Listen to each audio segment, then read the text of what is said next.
Okay, so the title of the video is a bit clickbaity. I'm not sure you do actually need a Kong Gigi. A little bit niche, but you might fit that niche. I'm going to keep using it, but I wouldn't really care too much if I never used it again, if that makes sense. I'll have a little setup on my usual bit of wall in a minute and run through a few things with it. Kind of a brief review, a couple of things to be aware of and how to use it and stuff like that. But I've got to point the view. I know I point the view out every single time, but here we're throwing Cribgar, going to the game, back of the Glideri. It's 6 o'clock in the evening and it's still like this. I'm in a t-shirt, it's not too midgy yet this time of year. There's people paddle boarding over there, loads of them actually. It's just absolutely beautiful. And importantly, the roadworks, it's the weekend, so the roadworks aren't making an absolute racket. I had to delete the last video I did because I went to edit it and it was just too flipping noisy, did my head in. I'll try and keep this one briefish, but you know what I'm like? You'll join me in a second just over there. I just wanted to make sure that his fans got to see him. I always get questions about the boy. He gets recognised in the mountains a lot more than I do as well, for sure.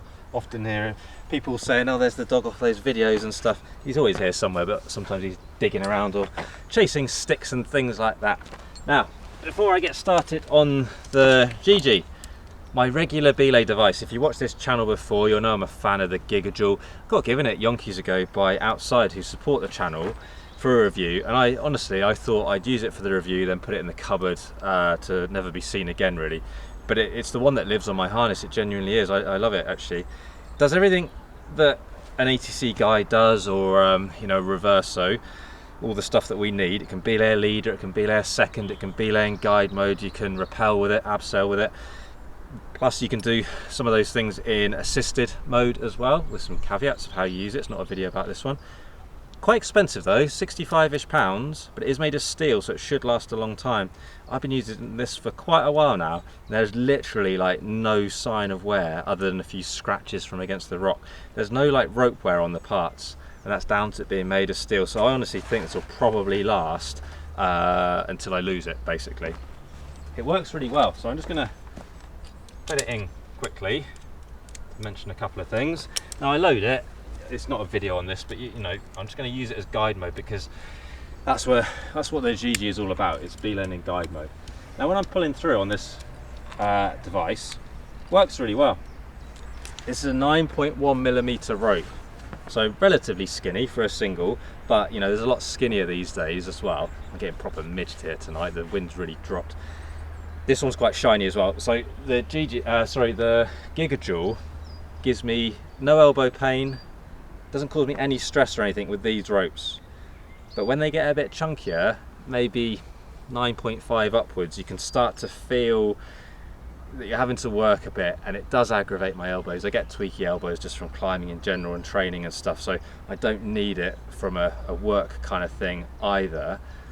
Usually when I'm personal climbing, ropes are skinnier, so it's not so bad, but in the work sense, they can even be a bit chunkier than that. Sometimes I'm sort of multi-purposing ropes during the day, so sometimes I'm even using like 9.8 because they just last longer basically, depending on what I'm using them for. It does become a bit tiresome with that. I still use it, but it does become a bit tiresome. And this is where the Gigi comes into it really, right? It's a lot cheaper, but it has some, and not necessarily flaws, but just that there's some sort of negatives to it, I suppose would be the way I'd look at it. Much lighter, but I'll come on to why that might not really matter in a minute. And it's only about £12 in the UK. It's pretty cheap, isn't it? 12 quid. You load it exactly the same really. I say really because there's a difference, I'll show you in a second. You chuck the rope in, you put the clip in the back, making sure you catch the nose, there we go, and then you yard it through. Pretty simple. It is super smooth. Climber falls off, down it comes, that kind of, you know, so that's what does the locking really, isn't it? And then you just go on to pulling again, okay, away you go. There is a slight problem with it, that kind of the reason it's so smooth to use is less friction, and one of the reasons for that are these channels are quite wide. So this is being relatively skinny. What can happen when you load it, and I might have to edit this bit out a bit, is the ropes can flip position, so the climber's rope, which should be on top, can actually end up underneath due to the weight of it pulling it down. So it's hard for me to replicate, partly because this rope isn't like super skinny, but I can push it through, and like I say, with a bit of editing the time out, because it takes me longer than it should. It should pop through any second though. Here it goes, here it goes. There we go, it popped through. Now the climber's rope is on the bottom, so if that climber falls off, it doesn't auto block anymore, does it? That's okay though, because obviously that wouldn't be okay, but there's a solution for it which is easy enough. Shows this in the manual and everything, it's just not everyone's aware of it. If you've been using like a regular you know, ATC guide or whatever, you might not have thought about this before. So you chuck it in, but what you're actually going to do is clip the loop, but also the other two strands. Do it up obviously. Then as it flips up, it sits in this orientation, and that means it can't twist over. So it works just the same, and there's no difference in friction that I can notice, at least. So there shouldn't be, should there? 'Cause there's nothing else touching it. Just have to be a bit careful of that if it goes this way and sort of rubs on the rope, because there is a chance of it coming open. But as you pull up, you can see it normally flips that way anyway. Lowering on them, yeah, it's a pain in the butt. You know, I always think when I'm climbing, in a work sense, if I think there's a high chance of me having to lower my climber, then I probably won't use a guide plate of any description, be it a plaquette like this or my Gigi. I'll come up with a different method, be that using a Gigi or whatever. But there's probably better ways. But obviously you have to be able to know, you know, solve the problem. Done other videos and that kind of thing. The solutions are very similar. There's a choice of ways of doing it. If you're doing two ropes, that bit doesn't really matter actually. You could load it that way, but there's not much point. I'm going to just use another part of the same rope. I couldn't be bothered lugging another rope up because I had to park miles away today because it's so busy. Nice to see, it's a pain sometimes. Right, there we go, so done that up. Climbers ropes, belay ropes, pulls through. Of course there's more friction because there's two ropes, but you sort of can pull one at a time, and that's what you do if you're belaying two people, isn't it? Not going to be climbing at exactly the same speed. So you can just clip that normally because the ropes cannot spin round in that sense. So it's good, saves my elbows. I can rappel with it as well, all right? Worth having a quick look at that. Take it all off here. Try and get in the habit. I get moaned at when I say very English words, not that abseil is particularly an English word, I think it's German, isn't it? People go, what's that mean? Oh, that's rappelling. That's a very poor example, but people moan about the things I say fairly regularly if they don't understand them. But I am British, so I do use British words.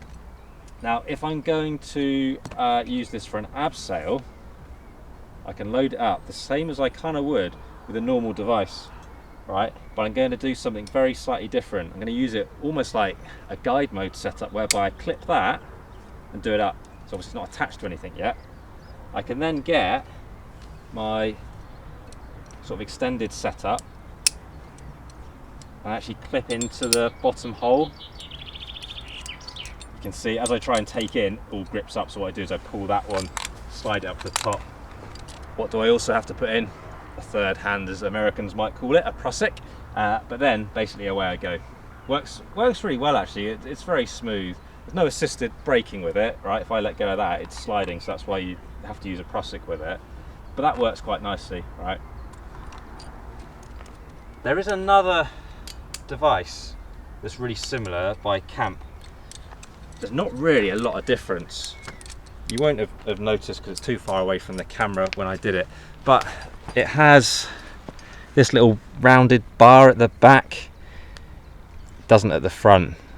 The Camp one doesn't have that.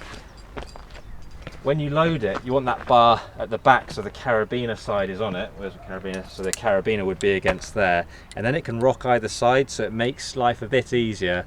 If say one person fell off and you wanted to take in on the other rope, it can actually rock a little bit to help with that. So I think this is probably slightly better in that sense than the Camp one, which doesn't have that, or at least the version I used didn't have that. There might be a new version for all I know. You can put that in the comments below. So you can belay in guide mode, you can rappel with it. The main failing for it, right, is it's just rubbish for belaying a leader on. I think in the instructions it shows you how to do it. I'm not even going to show you how it's set up because I just think it's fairly pointless. And that really is the decision, is it? Isn't it even? Excuse my silly dance there. So it's lighter. I think it's like half the weight or something of this Gigi. But when I go climbing, I'm still going to have to take something to belay the leader. It doesn't have to be a gigajoule, obviously it could be something else. It could be something lighter to pair up with it. That might be an idea. But the weight saving might not be something that's of any relevance really. It seems to be lasting well. I've used it a reasonable amount, but not shed loads. I just don't do a ton of pure guiding work. I'm nearly always instructing.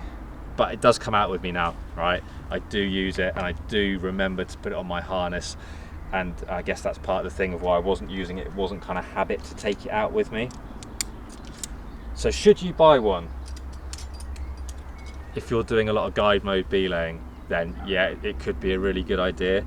If you very rarely guide mode belay, don't bother, save yourself. I know it's only 12 quid, but you know, it's 12 quid saved. I don't know what you can buy for £12 these days.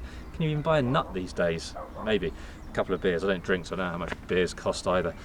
But should you buy it? Yeah, maybe. It's a niche thing, but if it fits your niche, it will save your elbows. It could be a good thing. I'm going to keep putting it on my harness. He says looking for a carabiner to put it on his harness. But as always, fire away with any questions in the comments below about it. There's quite a lot of information on the internet because they have been around for a long time. You won't see them as commonplace in the UK because there's not a shed load of like pure guiding going on, but you will see it for a lot of instructor type people, guide type people like myself. I think especially in winter as well, and the ropes might be a bit chunkier because of being, you know, frozen and all that kind of stuff. So I know a lot of my friends who guide winter stuff swear by it. Fire away those questions though, happy to answer as best I can. I know I said it'd be short and I've waffled on, but I just can't help it. I got loads of videos lined up. I'm back in the zone for it, so you'll have to put up with a bit more waffle if you press that play button, I'm afraid, in the future.